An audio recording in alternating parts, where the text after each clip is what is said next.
artist working in lots of different media all at the same time, but using a lot of virtual reality. But I'm using virtual reality in conjunction with online content, with electronic music performances, cinematic projections, and a whole load of other things to tell a story. When the first sort of virtual reality technologies came along around 2008, 2009, video-based stuff, we realized that we could make films where the audience were the main character. As a filmmaker, when I was making films, I was dissatisfied with the writing process. It seemed too straight. And I developed a way of making films which meant that I was using less and less script and more improvisation, and the edit became really, really important. Now, the thing about virtual reality is that I realized I don't even have to begin writing a script. It's such an engaging world to be in making VR. The closest thing to it is making music. When you make music, you don't write a script. You experiment with sounds, you create loops, and you like how it sounds, you push it further and further, you start crafting it, editing it, experimenting more. That's exactly how I'm making VR.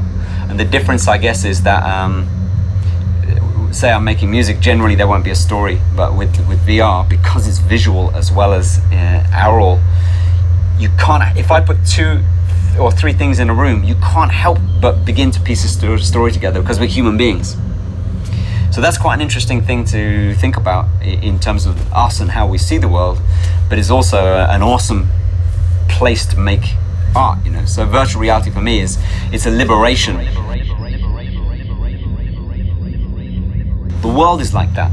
There are people telling us what's true and what's not real, or, you know, what's true and what's not true.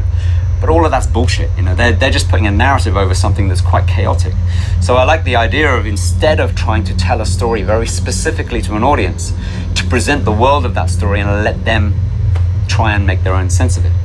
You know, so I like the idea that you know, imagine something happens in the world, in the real world, and instead of reporting the news with someone telling you what's happening, you just drop parachute in like 360 cameras and you allow people to try and make their own sense of it.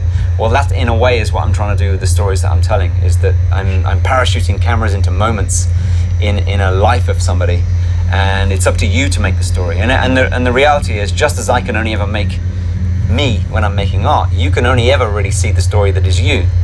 And that's really interesting to me, and feels more contemporary than me telling you. I think that idea of telling a story comes from an old-fashioned idea that somehow artists you bow down in a gallery to how wonderful their artwork is. I think that now we understand that the audience has to have a role in that, and audiences definitely want that.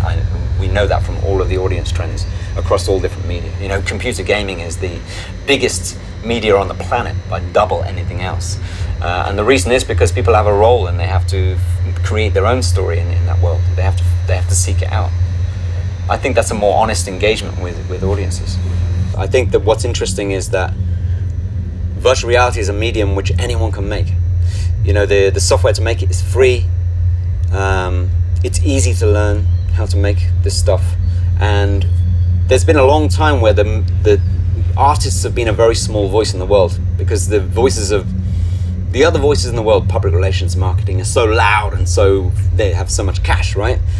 Virtual reality is a very profoundly extraordinary medium, and you know, if you see what people's faces when they're coming out upstairs out of the installation, you can see that it's a big experience, and so it means that our voice is louder than it was, you know, and so we try and pose questions about the questions that I have about the world. I want to share it with the audience and have a conversation with them, you know, to try and figure some stuff out.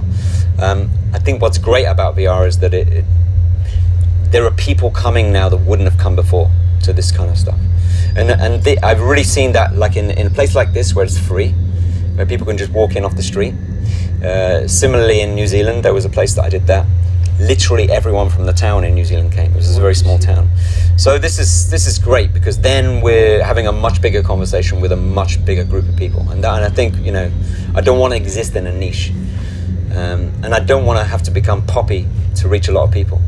I do want to have hard things to say, and I do want to make work which is maybe disturbing, or which is saying things that you wouldn't be allowed to put on TV.